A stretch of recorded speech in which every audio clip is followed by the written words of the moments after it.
So here, bouncing out that way. And it was kind of nice that we got to come back and talk to Armagh. And again, it's nice to know that we backed the right pony there.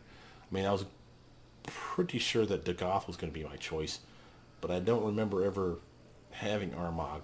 Oh, and I bet you that's why. It's because I bet we didn't find his tomb before he got taken over by the sword. We had no choice but to kill him. On the last time I played through this part, is my point. So that was the thing that we didn't have last time. Cool. So, and I'm cool. Like I said, I'm cool with Armagh because again, he was duped, and he does feel like the kind of guy that really does want to make his people happy. So it was a solid choice. All right, let's see where to from here. Let's do that. Nope. Really, there's nothing that bridges over there. That sucks, man. You would think that would be like for the spot to a rest. road. Piece of Travis. Oh, this might be our selling guy. This would be a perfect opportunity. What's up? Flamehead? How goes it? In due time. Love your shirt, bro.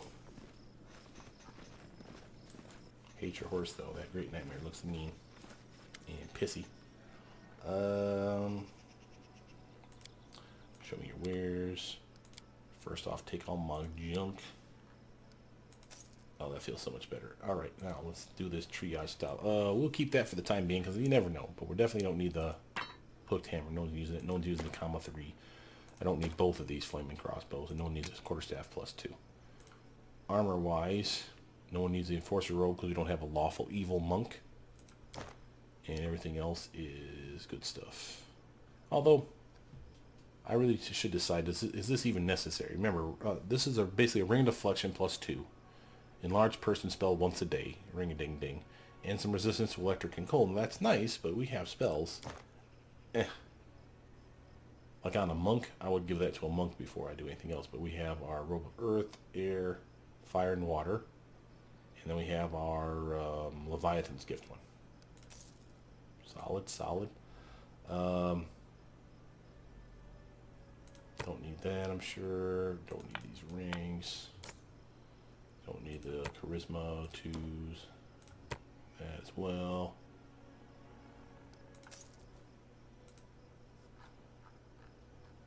Nothing I want to worry about there. Stuff that we can turn in, but we have to go back. Oh, wow, we're just looking nice. And we got 12 of those still, so we're still good to go. Alright, what do you have for sale, sir? Anything that I would care about? Woof. That's not an expensive item. Even Veil of Prowess, we just sold them. Maximize Meta Magic Rod. Dazing Meta Magic Rod. More Undertaker and Athlete's Clothes. Vicious Longsword. Why didn't I buy this last time? Oh yeah, this is the one that damaged you on every hit. Screw that shit. Nope.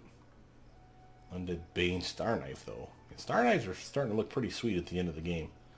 And remember, just for those of you that don't understand that, is this is a ×3 crit and Star Knife. Basically better than a dagger as far as the crit here.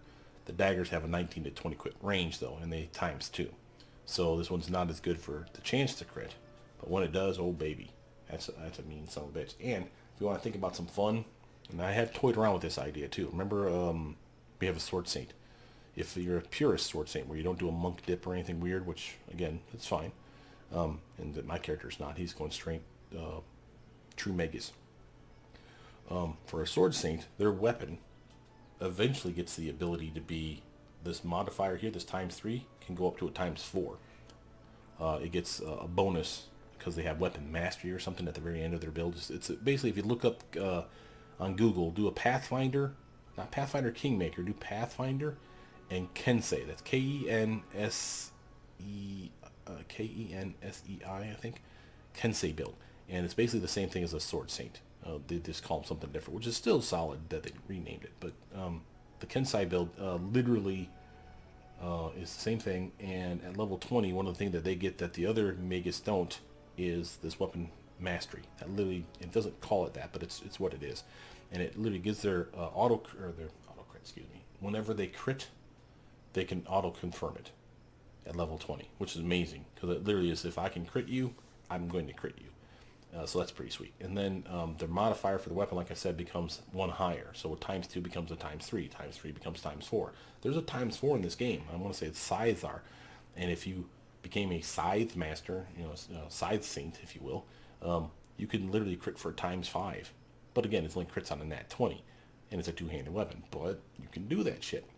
More than that, though, and this is where it gets really fun. Sword saints have an ability they can activate, where it uses up their arcane pool points, I want to say, for every hit. It does this, but it only activates on a crit. When it crits, the modifier goes up 1 more.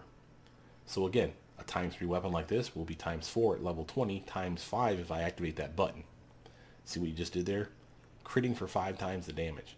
Or 6 if you did like the scythe. Again, that went from a 4 to a 5 to a 6. You see what I'm saying? That just gets really, really mean. And if it went like crazy and went like for the scythe, like it did for the, we're doing for Jaethel, where she's using a scythe and she's doing cleaving finish, improved cleaving finish.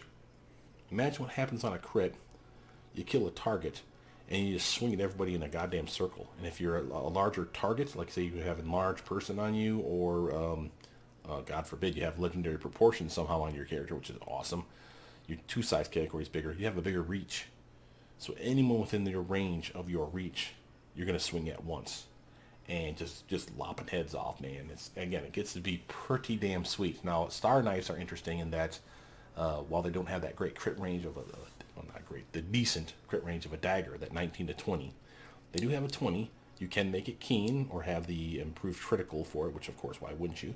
So it's going to crit on 19 and 20. And again, they'll crit times 3. At level 20, they'll crit times 4. But you can dual wield these things because they're light weapons, just like daggers are. And again, get fistful of one and a fistful of the other. So Star Knives are pretty sweet for that reason. And again, there's really good named ones in the game. So, matter of fact, let's actually just show you that because that's fun. Here we go. Go here. Search for... If we just search for knife, that probably will do it. We can get rid of notes, we can get rid of keys, because we don't care about those. So here's Star Knife, Masterwork Star Knife, blah, blah, blah, down it goes. Tangled Claws is a +4 Fade Bane Star Knife, and again, Fae are like the main opponent in this damn end chapter shit. I don't know when this thing shows up. It could be like the last chapter that you get this goddamn thing, though. But this is a +4 weapon that'll have +2 extra against Fae, so +6 weapon against them, and do 2d6 of extra damage to them of force damage. And every time it lands a hit, it has a chance to entangle the target. That's lower dexterity for that target, and all kinds of other penalties as well. So minus reflexes, all kinds of cool shit. So that alone is a solid Star Knife. Never-ending Journey, +5 Holy Star Knife, dazzles the target for 1 to 4 rounds on a hit. Has a chance to cast blindness on it as well. So the dazzle is guaranteed to be there. Remember, dazzle is just like I want to say that's like a -1 to their swing. And it doesn't sound like they can resist that shit, unless they just happen to be immune to it. But boom, -1 to their swing, really good chance to hit. And again, it's holy, which means it does more damage against evil, I think. So that's cool. A Black Star, an unholy, the reverse version. A lands a critical hit has a chance to cast either Slay Living, Confusion, or Crushing Despair on the target. Holy hell.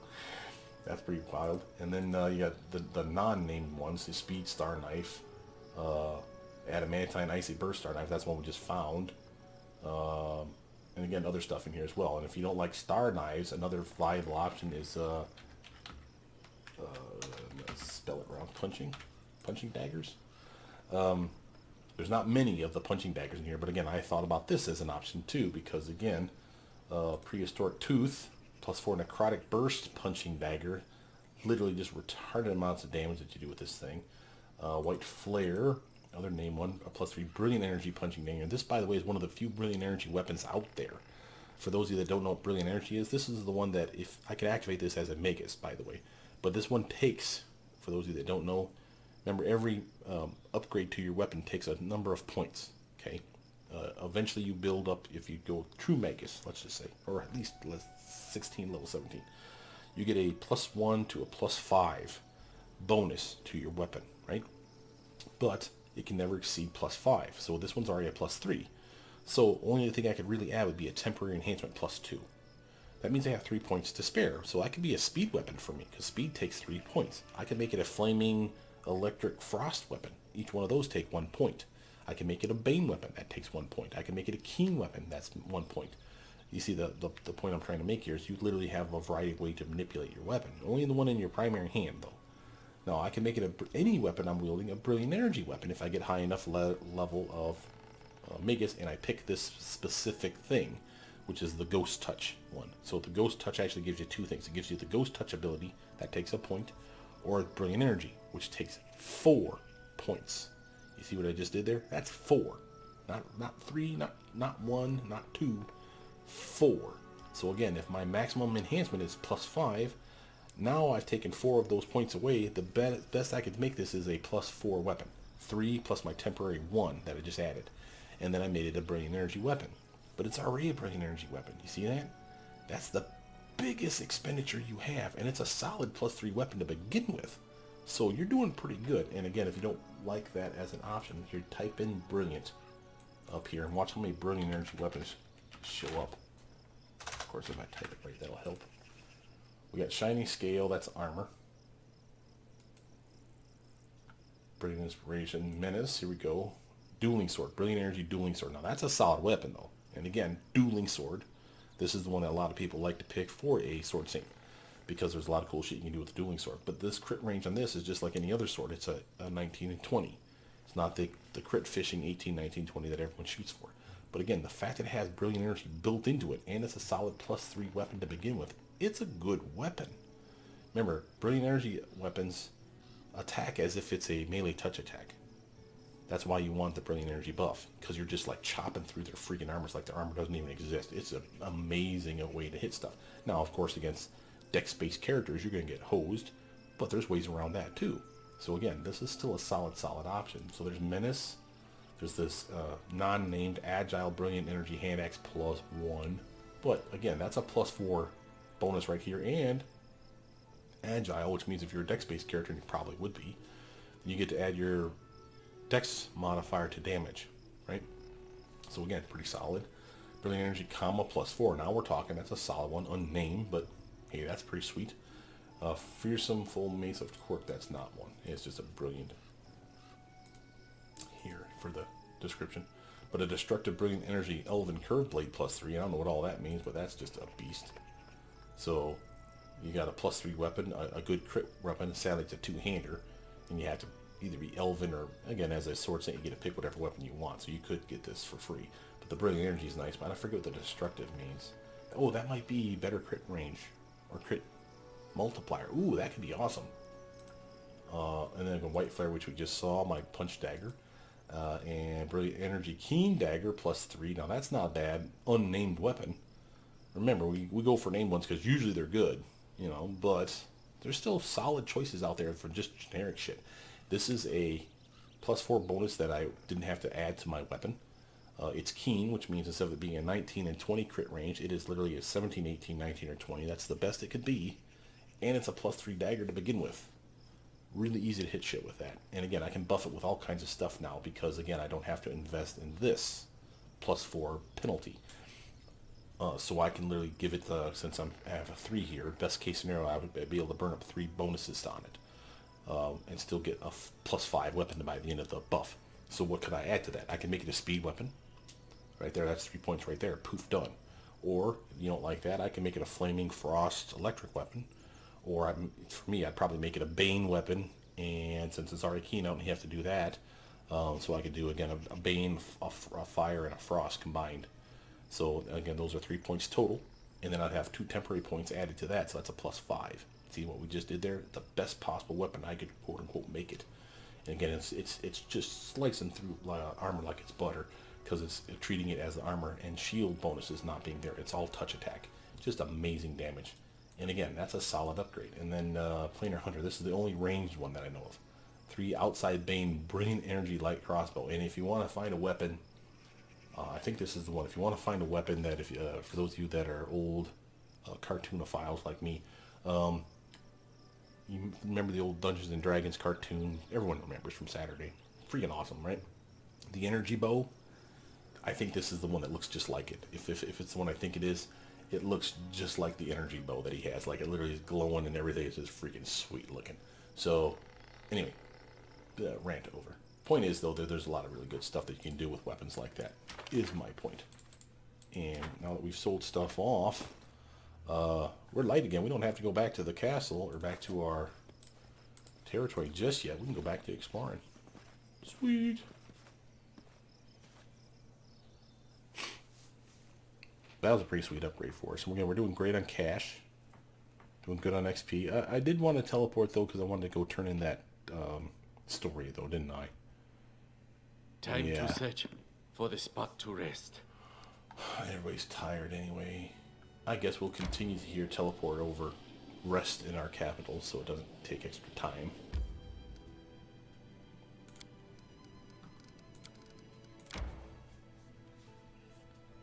Quick save it in case something weird happens A when we rest enter our would be welcome.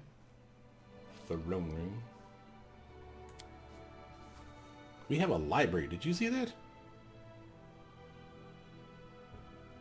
I didn't make that up, did I? I saw a library on the screen. Huh. Check that out later. Alright, we need to go collect all the pieces because I left them here.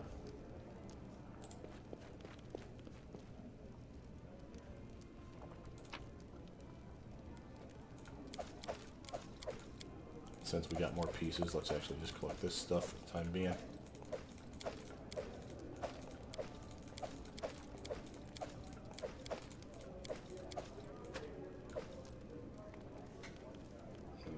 These guys now here for now. Okay. Alright, and yep. Come over here, kiddo. I'm there. Storyteller, tell me a story. Killer brother, can wonder what story you find out. Now with all the fragments we can finally find out. Oh, is that my scraps of saber-toothed courage? Yeah, that's the armor that turns you into the saber-toothed tiger thingy. Star Maker gloves, 17 pieces. Oh, good lord. Restore the armor of the saber-toothed courage. Century by century, eon by eon, the Numerian tribes went to war without fear, without doubt, submitting themselves to Gorm's will and their own thirst for glory. This armor is much older than even Armagh himself, the ancient Armagh, that is, the one who once challenged Pharasma. What can this artifact tell us? I will infuse it with a piece of my gift, and it will reveal its story. Hail to the you! And before we do the other one that we need to turn in, let's actually look at that. Tiger Stripes. Info. +9 armor, or not +9 armor, excuse me, 9 armor, because it's a +5 armor. That's not bad. +5. And just scroll down to this first. Hide armor, where the ability to turn into Smilodon at will. While in this form, their natural weapons get a +5 enhancement bonus. Now again, like I said, this to me, since it's hide armor, I'm fairly certain this is something druids are allowed to wear if you have the right skill. And you have to have medium armor proficiency, right? Which they may or may not have by default. I can't remember. I never played a druid. But they can wear it for certain because it's not metal. And the bonus here is, again, it's a +5, and again, it has a decent dexterity bonus on it there too, right? Max dexterity of 4. So it could be technically, if you have enough dexterity, you could be a 13. So 10 plus 13, you have a 23 armor. That's a solid armor. It's better than plate mail, is my point. And then they run out of spells. Think of it this way. They run out of spells. What do? Turn into a Smilodon and just go to town. Now, I don't know how this works if they already have the ability to turn into a Smilodon. Remember, they have the wild shape ability. I would assume that this would take precedence because it gets that +5 bonus, but I don't know how that works. But that'd be something worth checking out. Let's read the story, though, shall we? This armor, made of saber-toothed tiger pelt, was enchanted under the blood moon on the summit of a sacred mountain. Bearing secret runes and forgotten symbols, it was in the possession of Dorraj's family for several generations. His grandfather, Aghar the Fierce, wore this armor while hunting a dragon. Only the armor and 3 of his warriors returned, though carrying the dragon's head along with them. Dwarg's mother, Idra the Crusher, wore it to fight giants, and many was the time when in contemplation, Dwarg would touch a small dent in the armor left by a giant sword as it decapitated his mother. Oh my. Let's see. From his ancestors, Dwarg inherited the armor, but not their fierce nature. The artifact resided peacefully in his tent as he earned glory of his own, not from feats on the battlefield, but with wise advice and cunning deals. He was dubbed Dorraj the Reasonable, and after that sounds like an insult still somehow, though, doesn't it?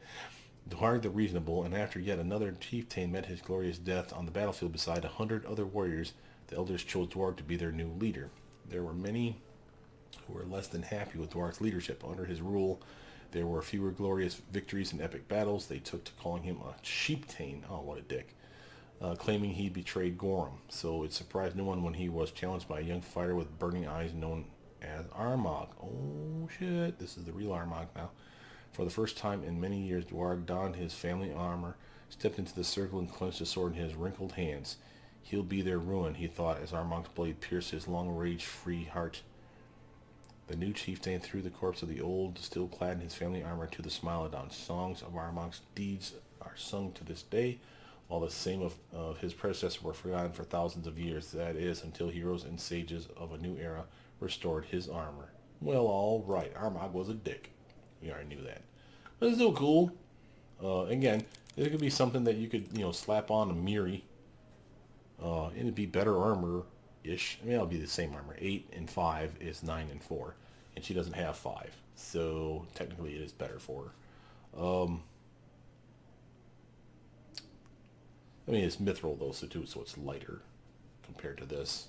This thing is heavy as hell, 25 pounds. But, again, she could turn into a Smilodon, and it's kind of cool. I don't know that she'd use it, but it's kind of cool. So, just saying. And then, we got a level up, it looks like. Any others? Whilst we're here, we might as well handle this. Before I forget to make Harem awesome, level 14. More perception, more religion, sure, why not? And then, yeah, that's it.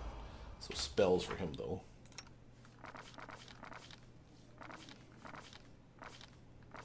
Alright, we got a lesser miracle already in the bank. Might as well give him create undead of his own. And over here,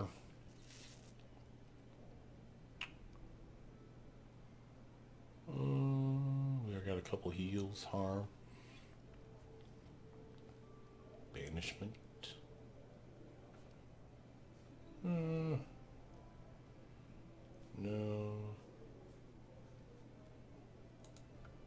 Change the light. Why not? Alright. Is there anyone else that needed stuff? We had gear. Let's take a quick gander here. We got flaming composite longbow. She can't use that, and she's already got a composite shortbow +4 and fiery eye. So we can probably sell that. No one's using the demolisher. Oh, the adamantine icy burst star knife. Ooh. Now, Knock could use that, but again, compared to his kukris, he's critting on a 15 to 20, man. So it's kind of armor.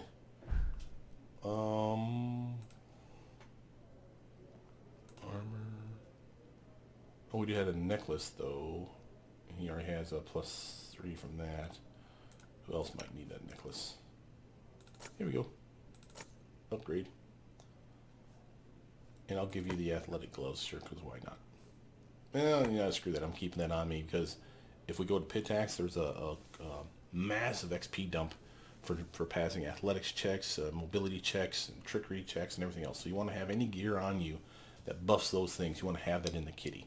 So don't take shit off and put it on people like Knock or whatever if you're not bringing them.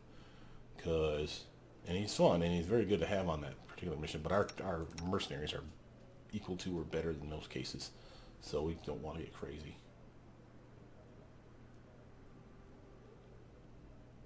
I'm looking for, I should be telling you what I'm doing. I'm looking for the bracers for her. Remember, she doesn't have any. She's wearing a padded armor now. So she's taking off her bracers +5. I'm looking for bracers that give her a bonus to her swing for range, and these are not them. Did I give it to, probably Ekin has them, doesn't he? She's got +6 is +5. Ekin's got, yeah, he's got the bracers of archery. See that? Jubilant, of course, has his gear rule, which is freaking amazing. Like +8. Okay, I'm just checking to make sure. And then I don't think we have anything else there. I wanted to turn in this though, because we have those 4 items or 5 items now. So here's your potsherd, rope fragment, clothing rag, sword shard, and a dormant piece. All those 5 pieces are needed for a story. We also can turn in these tribal Kellet finishes. So, talk to him again. 1200 for the fetishes. And here's our Glenabon. We'd be happy to trade the whole set of the items of the story. Can you hear it calling to us? Let us hurry. Tell me about the Forsaken Tomb. I hear the wind howling over the wastelands of Glenabon. The whispering of grass, the distant sound of thunder. I hear music and laughter. I smell the smoke of bonfires and roasting meat. A big feast is coming. But my heart is filled with anxiety. We just got 10 grand there. And 2,250 XP. Lost the 5 items. I'm Adra, of the Tiger Lords. I'm chieftain of a part of the clan that's been guarding the great Armok's tomb for over 1,000 years now. Once every 3 years, our youth venture into the tomb to test themselves, prove themselves worthy as adults in the tribe. The tomb is full of deadly traps. We've all undergone this test, but we've all also had friends who didn't come back. Today, my daughter has gone underground. I'm trying to stay calm. I was the one who trained her after all, but the long wait still gnaws at my soul like a wild beast. Are the young tribe members supposed to make it to Armok's burial chamber? Not at all. Only a handful of people have managed to get that far throughout the ages. Completing the initiation requires only making it to the stairway to the 2nd floor. Of course, what warrior doesn't crave extra glory? There are always daredevils who will risk their lives to make it farther. I was one myself, and I paid a price for it. No, that's not entirely true. I made it back from the tomb alive and well. It was some of my peers who paid the price for my relentless courage and never made it back. Oh, that sucks. Tell me about your clan. The Tiger Lords are the strongest tribe in all of Numeria. We're feared everywhere, from the hold of Belkzen to the hills of Nomen. My clan has a special honor. We're the guardians of Great Armok's tomb. It's a unique, glorious mission. What's wrong? Are you unhappy with your clan's posting? Good observation. This lofty mission has turned our clan into honorable outcasts. We try to avoid as much contact with the outside world, even our own kin, as possible. We've spent centuries roaming around the tomb, guarding the secret of its location. Once every 3 years, we send our youth down there, and every time someone is maimed or killed. And for what? How much longer do the living need to serve an old dead man? Of course, I would never say any of this where my tribesmen could hear it. These sorts of thoughts are treasonous, but if I could free my clan of this honorable slavery, I would without a moment's hesitation. Please continue. Torchlight flickers in the dark doorway. They're alive. They've returned. Only through great effort do I maintain my calm exterior as a decent chieftain should. But as they come out into the light, O Gorum, without further thought of dignity, I rush toward them. They're wounded, exhausted. They carry 3 of their fellows on their shoulders. My daughter is among those being carried. She's alive. Thank all the good gods she's alive, and I can't hold back my tears as I see her weak smile, twisted with pain, but her right arm looks like a burnt branch, all black and charred. My daughter will never be able to wield a sword again, and 2 of her friends will never open their eyes. Oh, man. It's a rarity when the rite of initiation doesn't turn the great feast into someone's funerary feast. The damn tomb keeps devouring our children. No, in reality, it's devoured our whole clan. My daughter says she wanted to reach the burial chamber and speak with Zorek, but she failed the test of pain. I wonder what I would say to the spirit if I were to reach him. Shout in his face the names of all those who never left his tomb, maybe? Or perhaps beg him to release our clan from their eternal guard. But no, I fear I wouldn't have anything at all to say to him. Can't your tribe's clerics heal your daughter's arm? Maybe back in Numeria there are clerics powerful enough. Not here. I'll send an emissary to request the aid of a healer powerful enough to help her, but they'll probably refuse. We're supposed to make as little contact with the outer world as we can. The secret of the tomb's location is greater than all. That sucks. Does everyone in your clan know the tomb's location? No. Its exact location is known only to the chieftain and a few select elders. We roam the region, and once every 3 years we bring our youngsters here blindfolded. Oh, damn, bro. Please continue. The scouts bring alarming news. The Taldan army is headed this way from the south. They've already passed Kionin, and they're advancing toward Numeria. Now our brothers and sisters from across the region are gathering to fight off the invaders. Everyone is nervous. Only I seem to feel any relief. In his inexplicable mercy, Gorum has sent us a war. No one would blame us if, to aid our motherland, we left our post at the tomb, and then I'll do everything in my power to ensure the secret of its location is lost forever. I stare at the Numerian emissary. He's so young, I could be his mother. He's brought orders from the Tiger Lord's chieftain. Our clan is to stay here and guard Armok's tomb. I already know what I must do, and for the first time in decades, my fingers tremble. My dagger pierces the emissary's heart. I see confusion in his eyes as they cloud over. Forgive me, boy. You never made it here. You were lost on the road, disappeared without a trace. The orders you carried never reached us. My crime is inexcusable, and I will gladly pay for it. I will do my best not to linger in this world. I'll find a decent way to die as soon as I make certain that no one remains who knows the exact location of the tomb. But my clan will never return here again. Never. The storyteller bows his head. As you know, Adra was successful. Her clan rejoined the rest of the tribe, and once the Taldans were gone, the secret of the tomb's location was lost for many, many centuries. How did the war with the Taldans end? It ended with nothing. The Taldans went not to conquer, but to explore and make maps. The second army of exploration traveled through the river kingdoms, walked around Lake and Carthan, and reached the hold of Belkzen before returning home. But at its start, the expedition looked like a real threat, and the Numerians made preparations to fight them off. What happened to Adra's daughter? Numerian clerics were able to heal her arm. She traveled far, cloaking herself in glory across multiple battles, spanning from the hold of Belkzen to the hills of Nomen, before dying with honor while fighting the Cyclopes. Thank you for the story. Well, that was awesome. Kind of weird, but hey man, I'll take it.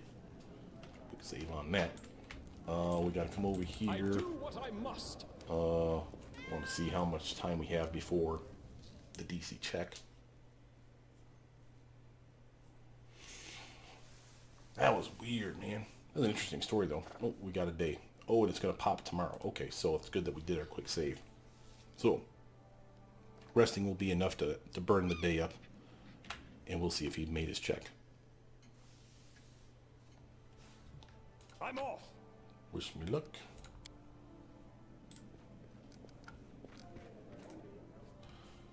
Come on, bro. Pat it. Yeah, Kestan. The warden promised. An escort and the gnome reluctantly agreed to give a concert at the capital. Loyalty +1, relations +3, stability +3. Doing good. Man, we need more espionage though. Alright. Do we need him on that? No. Damn it. We got 5 days. So on the 30th. Okay. That's cool. We need to put stuff away in the kitty. So we took out a bunch of crap. Still can't use it. Alright. And put that there. And I'm going to sell those things, I think. No one's going to use that star knife. Damn shame. If it weren't for the fact that Sword Saints are so impossibly screwed when it comes to using weapons that are not simple weapons, I'd keep it for myself. But I'm not going to specifically train myself. See, I told you there's a library. We'll do that in a minute. I'm not going to specifically waste a feat to train myself to use the star knife. That's just dumb. Same with like punching dagger. It'd be awesome to have one since I can find a brilliant energy star punching dagger, which would be awesome, especially on your offhand. Think about the two-weapon fighting, guys. That's another thing I didn't mention. Think about like I'm doing right now. I'm using a longsword. Don't have to. I can use like a rapier. I can use a scimitar, anything like a kukri. But think about having that in one hand, and then having a brilliant energy dagger in the other, or a brilliant energy punching dagger in the other, and how much damage you could wreak on those bastards with, oh, our city looks awesome. That's oof. Think about how much damage you could wreak with a dex-based build, where you have enough dexterity that you can get not only two-weapon fighting, or improved two-weapon fighting, but also a greater improved weapon, or greater two-weapon fighting. Why? Because greater two-weapon fighting allows you to attack 3 times with your offhand. Now imagine it's a punching dagger or a dagger that has brilliant energy already built into it. Just poke, poke, poke. Those attacks are probably going to hit. And then you can buff with your main weapon, assuming it's a high enough weapon, which means +4 or higher. I mean, you can do it to any weapon, but you'd want it to be a +4 or +5 weapon is my point. And then do brilliant energy buff on that with your Magus ability. You have 2 weapons now that you're wielding that are basically touch attacks. And you're Ginsuing the shit out of stuff. Think about how much fun that would be. Since we're a city now, we want to actually check to make sure that they haven't picked up something kick-ass. Okay, so now these are stuff that we sold, of course. But you see we have 6 or a 6 for charisma, wisdom, or intelligence. Same with dex, con, strength. Should actually probably just look at it this way.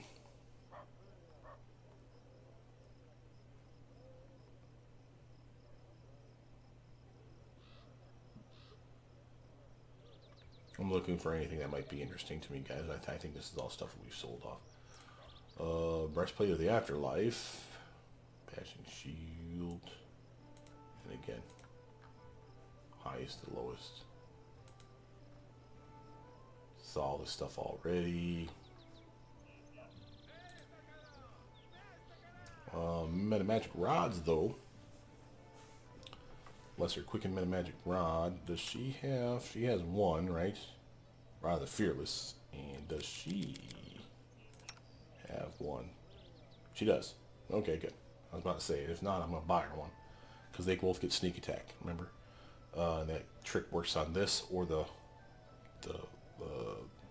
Rod of Fearless, or whatever the hell it's called. Rod of the Fearless. Oop, and look at that. Stone to Flesh. Open Flight. And she doesn't have the ability to scribe those. Or, she has the ability to scribe those. So that's not bad. If you want to leave, cancel. I want to deal. There we go. Sorry. Definitely want her to get the ability to do those. Stone to Flesh. The wings. Do you have the ability to use any of this stuff? You do. Curse of Weakness. So now she has Bestow Curse in her repertoire. I don't think she jives off that, though, because she doesn't like the, what you call it? She doesn't like the Necromancy spell. Sorry. I had to think about what I was trying to say. Alright. Looks like here's our library. I wonder if that's because we're a capital city now. Or did we build something that gave us the library, maybe? That's so cool.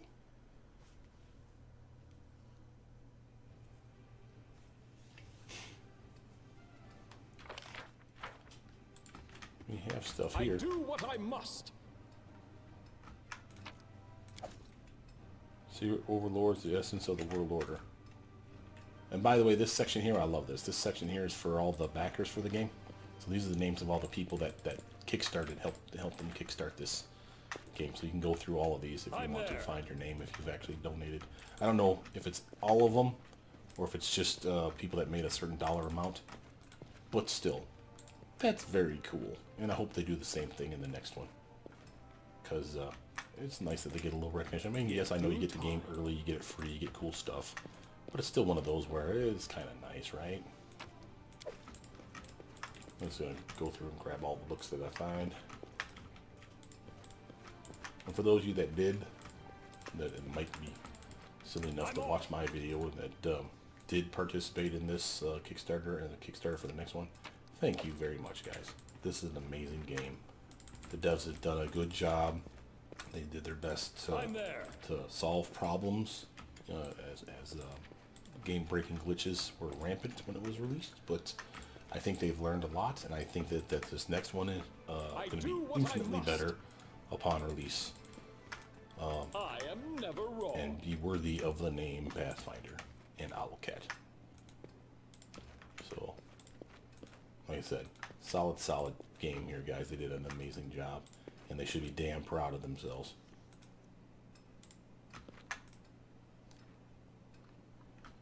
I'll light that up, damn it. There we go.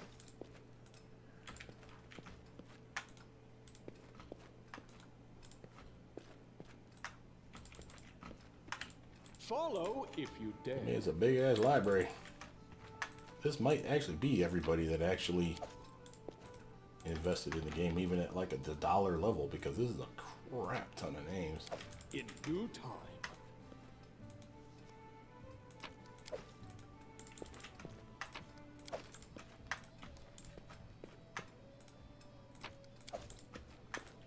I'm there.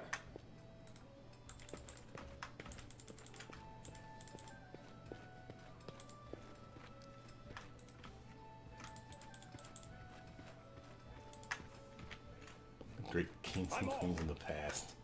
That's cute.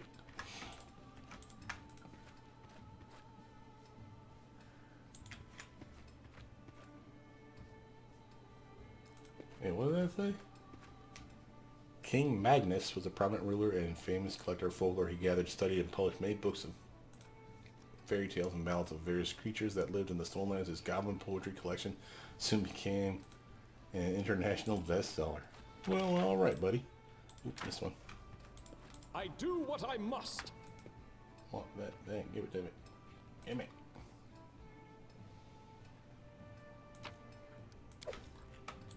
We'll look at these things here in a moment.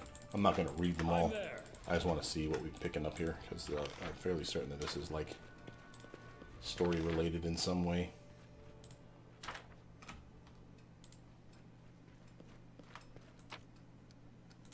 In due time.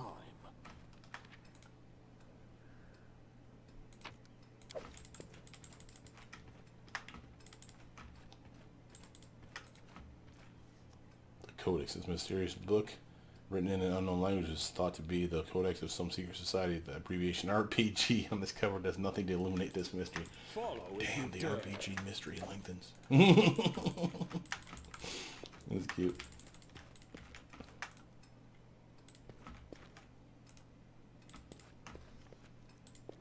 I think these are the developers' I'm names there. for these specific ones that are just like one person names. Or maybe it's someone that like literally backed them like a ridiculous amount of money. And there is, I don't know if it's in this game, but in many Kickstarters, one of the things that they'll do is like if you invest a specific amount, like clearly like high tier stuff, they will give you the option to make like a obviously family-friendly version of a story, brief snippet of your adventures that they'll put in a book or something like that. So it's cool. You know, I mean, you are immortal as far as the game is concerned. I think that's neat. If I had a job, money, the ability to actually care anymore, I would actually do that for myself. What do we pick up, though? Lots of books. Just read the title. Secret Overlords, The Essence of the World Order, Guide for Travelers, Hunters, and Explorers of the River Kingdoms, Volume 5, Monsters and Beasts. I think I've seen that one already. Eternal Sunshine, A Pilgrim's Journal, The Curse of the Ancient Iobaria by Hastef Ume. 5 Years in the Depths of the Forest, Revelations of a Disciple of the Teacher Avalo by the Syria the Wolf. On the Nature of the Divine, Search of Joy, Confessions of a Heretic. Shadows of Absalom by Pat Remetra. Chronicles of Blades, Fighting the Bleaching, Practical Guidance by Giza Nordikwani. Battle in the Valley of Fire by Aluris Aldori. Aldori?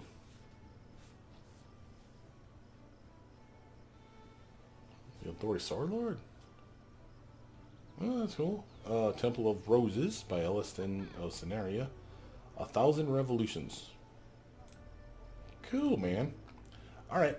Anyway, let's bounce out of here. We have things to do. Okay, where's our exit?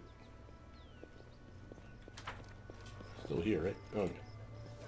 Oh, hell, I got another level up. That must have happened when we turned in that story quest. Jathel's level 14 Inquisitor. She gets a exploit weakness. 14th level, the Inquisitor learns to take advantage of any opportunity that presents itself. Whenever the Inquisitor scores a critical hit, she ignores any damage reduction the target might have. Oh my god. In addition, if the target has regeneration, the creature loses regeneration on the round following the critical hit and can die normally during that round. Creatures whose regeneration always functions are immune to this ability. What the hell does that mean? How else would regeneration work if it didn't always function? Whatever. Cool. Damage. Gotta love it. And again, she is crushing it on the stats that we give a damn about. The only thing that's really subpar, really, honestly, is her persuasion, and the ones we only put like a point in, just to have it. But she's getting exactly what she needs. Replace spells, anything that needs to bounce out of here. And the reason I check this is normally I'd say no, but remember, sometimes I'll take resist energy, knowing that resist energy communal is coming around the corner, and I can swap it out now. This is something that's either because of my mods or something that does add it after the fact. Nope, looks like everything's cool. Copacetic. We have Inflict and Cure. See Invisible. Old Person. Find Traps. Castigate. I like that one. This is a save or suck spell. It's not. It's a save or something spell. So literally, something will happen. Now, yes, it's only for 1 round, but what can you do to a target that's been shaken for 1 round? That's right. If you have shattered defenses, then if a target's shaken, remember they're considered flat-footed to you. Boom. No dexterity bonuses for those guys. No dodge. Easier to hit them. And that's something that we can capitalize on. Level 5, we got Flame Strike, Spell Resistance, all quality spells. And I am shying away from the Mass Inflict spells and the Mass Heal spells. Why? Because again, it's AoE. It could hurt your team. It could help the bad guys. I don't want that shit. So I stay away from it. I give it to the Cleric. Righteous Might, though, this is a solid option for her. This is the one that like literally makes her just like ungodly. Big, strong, con. Even Dex takes only like a -2 penalty. And you get some natural armor, some damage reduction. Gets better at the higher level, which she is like 1 level away from achieving. So again, just bigger size category, bigger reach with her weapons. Basically, it's like enlarged person's big brother. Solid spell. Chains of Light, Mass Castigate. I wonder if that's the same kind of thing. Yeah. Basically, everybody shaken, guaranteed at least for 1 round. Otherwise, they're cowering in fear on a failed will save. That's a solid 8, and a teammate friendly. That's a solid spell. Break Enchantment. That's the one I was looking for earlier today. Banishment. Again, she has a lot of really good choices here at level 5. Downside is we're not going to get many of them. The question is do you want to be a caster type or do you want to be a buffer type? Like someone that buffs yourself and runs into battle. I know what she would do. She'd probably just come in and just Righteous Might the shit out of everything.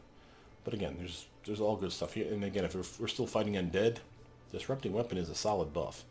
You really just disintegrate all kinds of undead with your weapon at that point. Makes many undead fights trivial. Was there anyone else that leveled up?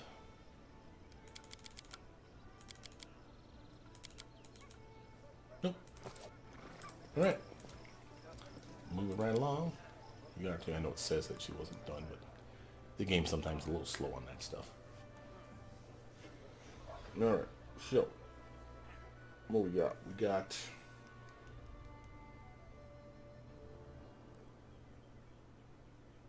time to travel in Glenabon still. As long as we're in the territory, we'll see the check. Is there anything showing up here in our stuff to do? Errands. All caught up. Companion quests. All caught up. So it's really waiting for the Stolen Lands to chime in for the curse. 75 days, baby. And we're going to be back here in our territory by the 30th, right? And the reason that that's important is because we want to be here on the 1st so we can fast forward 14 days, right? Remember, that's the best opportunity for me to fast forward 14 days is at the beginning of every month. That's why we haven't really advanced very much. So I am going to teleport to Glenshire. And we have the Mysterious Shrine. Notice that there's more than one Mysterious Shrine, by the way. This is a puzzle. And we don't have the brains to do that right now. I'll have to look up online how to do that for you guys. There's like 4 or 5 of these damn shrines. Yeah, see, here's another one way the hell up here.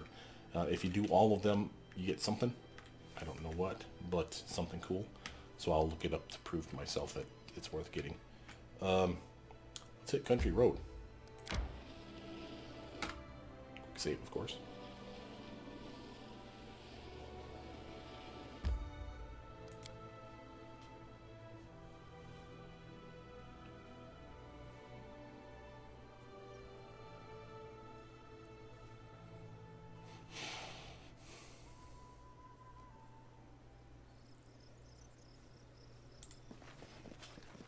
I'm going to throw off just a bless spells. Let's make sure we have the meagerest of protections. Or buffs. Never mind. That is a big ass stone golem. Alright. How big is this map? Not very. So maybe just a little bit for the front rank will buff up. Yes? Lost. He has 2 of these, so we might as well use 1. It's time to act! Dorraj, Abna, Heya, Orama,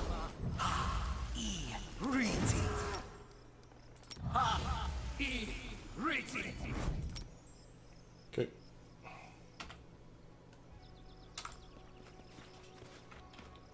Let's finish them quick. Primitives.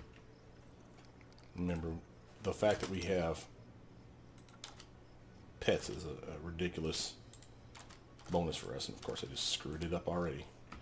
Ekin, it's a surprise round. Nowhere to I run. moved without realizing the fact that it was a surprise round. Dora, you're not going to do a damn thing but buff up your weapon because I forget it every time. Now remember, that's a point wasted and a point wasted right there. This does nothing, but it takes more enduring or more arcane weapon enhancement points, arcane tool points. So if you look at my weapon, see the temp bonus +2. Eventually the max is +5. So I'm having a 2 being taken off at 1 for Bane, 1 for Keen. Remember, I activated those 2 abilities, right? So my 5 went down to a 3. Why is it not temporary enhancement +3? Because the weapon is already a +3 weapon. You see that? So again, the maximum it can be is +5. The +3 from the natural weapon, +2 coming from me. So I could have added one more thing, like Flame, or I'm trying to think of something else. Ghost Blade could have been another one, because that's only 1 point. Could have done that, and that would have been fine. And it still would see the same exact thing here. It would be a +5 enhancement weapon. You see that way up here? It says +5. That's why. The total is +5. And then again, Bane technically cheats that, because again, any Bane weapon is a +2 extra. So it's technically a +7 weapon against anything I swing against.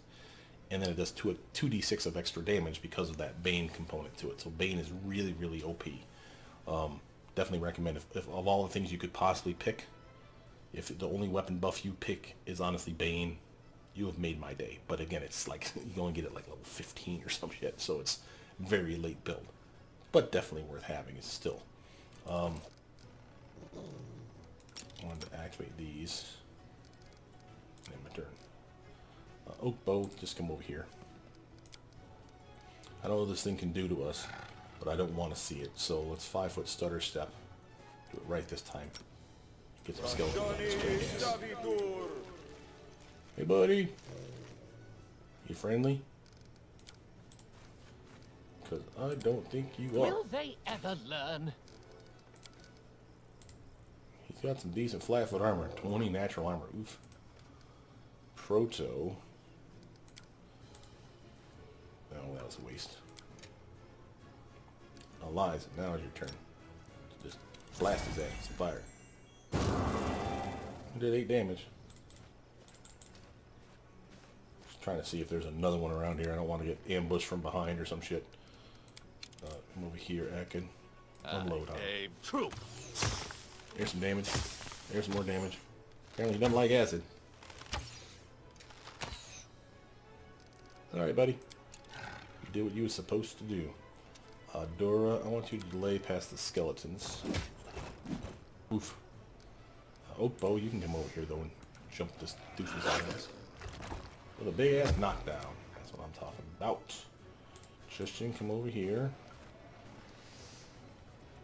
I think we can Bone Shaker it. Oh, maybe. Oh, no. We can Bone Shaker the dead guy on the ground. Didn't even see him there. So, what are we gonna do? Yeah. He's almost dead. Just like Tristan. Oh, let's, we'll have Tristan buff up Ekin in case he gets another combat round. Skeleton's trying to do work. Now it's Dora's turn. Get your ass up here. This will hurt! There we go. That was solid damage. Fortunate ass. Remember my gloves. And the best part is, I got. Oh wow, that's messed up, guys. Look at this. All right, this is a glitch. So pay attention because you want to use this for yourself. So I clearly hit him. I'm doing slashing damage, my buff, and the force damage from my Bane weapon, right? Because everything's a Bane weapon to me, or a Bane opponent to me. Now, see the next check, 13? Acid from my glove, and it added the Bane again. more force damage. So I'm getting 4d6 of force damage per hit. That's worth, I think, mentioning. Just saying. Juby, you get those bombs, bro? Fine use of That my bombs, bro. talent. Oh, he's dead. Alright, what did you do to this poor soul? The dead wizard looks strangely peaceful. You see no wounds or bites on the body. What? Unsent letter. My darling, I'm writing this while taking a rest stop in the Glendabon wilderness. Don't be surprised when I finally decide to get out of Pitax. I'll miss the magical potion dear Carnvirate cells, but that's fine. I brought a supply of it with me. It'll come in handy when we celebrate our reunion. As for my homeland, things are getting worse and worse there. Aravetti's appetites grow. The guards are fighting with the Thieves Guild. The old trade houses keep making new schemes, and even the Academy of the Arts, that's where Lindsay, by the way, went, has been said to have some new free thinkers appearing from time to time. I'm sure the pot will boil over sooner or later, and I'd prefer not to be there when it does. I also look forward to seeing you. In the meantime, the letter cuts off here. He drank the potion. I think he died. The magical potion? Marksman's headset. Ooh, that sounds kick-ass. What's that? Marksman's headset. Newest to oldest. Helmet grants a wearer a competence bonus on perception skill checks. +5. When the wearer uses the deadly aim feat, it provides an additional +2 bonus to attack rolls. Well, alright. That's something he has. I'm not saying I'm going to do that because then I would lower his wisdom. However, just to look at that, I will remember the feat we're talking about, this guy here. If we look at his attack roll, we'll see his deadly aims right now at a -5. So again, for every minus, it's +2 damage. So -5 +10 to his damage output. So he's doing like retarded damage on a bow hit. But again, he's at a penalty. He gets lots of attacks in a round though, so I'm not complaining. But think about that. If I gave him that hat, that -5 deadly would technically be countered by a +2. So it would only be a -3. That's not that bad. I mean, basically it's paying for rapid shot, or it's paying for Devourer of Metal because of the big size bow that he's using. But that's solid. That is damn solid upgrade for him. I just need to find something that busts his wisdom again then. But we'll definitely give that to him. Now we have a level up, as you can see, too. Tristan, you bastard. How dare you be a level 14 cleric. We'll upgrade those things and some use magic advice. Now, of course, that means spells.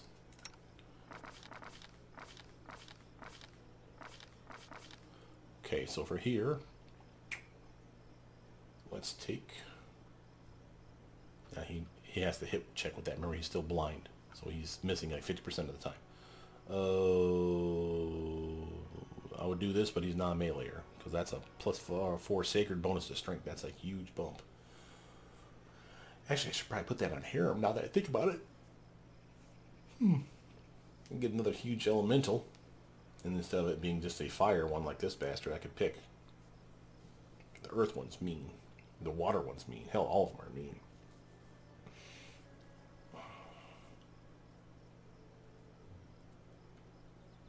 Well, let's just pick another Cold Light Strike for now. Remember, we have skeletons. We can cast them through the skeletons. It doesn't hurt them. Level 7. Now I will get a lesser miracle on him, because why the hell not? We already got an undead. We don't need to have a bunch of them. That was weird, though. Oh, weird encounter. I wonder if that construct was like his construct, like his pet. Since he didn't have anything to do, he's just standing there over the dead master's body. That's kind of creepy. We got stuff over here that we didn't pick up either. We got a rings and stuff. Wolves got to the poor horse, harnessed to the cart as it was. Oh, so he died and the horse was just stuck there. Died from the wolf attack. Poor horse G. if you dare.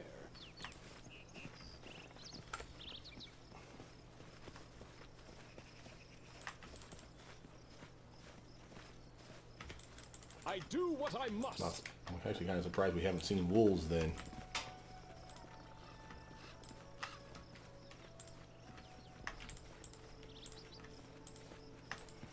But apparently we're not going to see any. I'm there. Alright, time to bounce out of here. Boom. Peace out. Alright, it has been about 3 hours. We have time for one more. Maybe one more. I want to get a big area though, because that would be bad. Raspberry Gully is waiting there. I guess let's just uncover some of the map while we do this. Keep an eye on your clock, of course, remember. Timer-wise, something could happen on the next day. Raspberry Gully.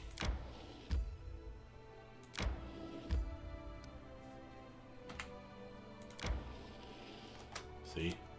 We're in our territory though, so it's easy enough to click on it. I don't think someone's turning a quest in, I don't think. I want to say the next one really was the 30th. So this is, oh shit. So this is a another problem. And again, who do we have that can handle that? Can't be her. We have until the 5th, supposedly. And again, I don't trust that shit. But it was Tristan, her, or Jod. Jod. But we needed Jod on this one, didn't we? See, that's our problem. So, this one has to be done. So Jod is the obvious choice on the 30th. But we can try to scum it. Put him on this one. Skip a day. See if this is a 31-day month. And if that's the case, then he'll be here. Done on the 31st. And he'll be able to do this one. In this place. And again, he's better for this one anyway. So, we can try it. I don't like it. But we could try it. So, it's going to be tight. You know, I haven't had breakfast today and I haven't had lunch yet, and it's lunchtime already, so maybe I really should bounce out of here before I get loopy. I suppose. Loopy. Go here. Let's actually collect this, just because I don't like missing these things. A rest Now that would be welcome. claim it. How do we get to Raspberry Gully? Time to search for the spot to rest.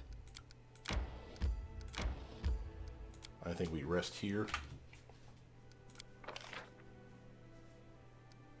Do we want to cook something? Yeah, I think we do. Hardy purple. What is this going to give us? Removes all poison and disease effects and fully restores HP. And makes you immune to poisons and diseases for a day. Oh, hell no. We're saving that shit. Caneberry pie. What do you do? Fast healing. 1 for a day. So for those of you that don't know what fast healing is regeneration. Basically regen 1 hit point every round. And that's going to last you for a day. That's not bad. That'd be a good one for a fight day. And think of to give you, for instance, of why that's cool. Not only is, I mean, we're healing fine. We're tough as nails. But there's plenty of bad guys that do like her attack. Remember, she has the bleed with her scythe. So she literally stabs you once, and now until you quote unquote get healed, or the end of combat, I think, you bleed 1d6 of damage every round. But if you have fast healing, you regenerate. So every round, poof, you get +1. Now you don't have to worry about that bleed effect anymore. You see that? And then there's other stuff that's similar to that in the game. So that's not bad either. Mastodon steak. 10 hit points. Take that. Let's actually do... Yeah, let's actually do that. I should have stayed there, probably. But then who would take revenge? I'll take revenge for as long as I live. He's really going to a dark place. It's kind of worrying me. Alright, but that's all I'm going to be able to do today before I go get me some food, guys. Maybe I'll get back on later tonight. Not sure. But with that, though, my name is Brother Mutant. Please like, subscribe, comment down below. Tell me what you guys think. I'll see you guys soon. Bye now.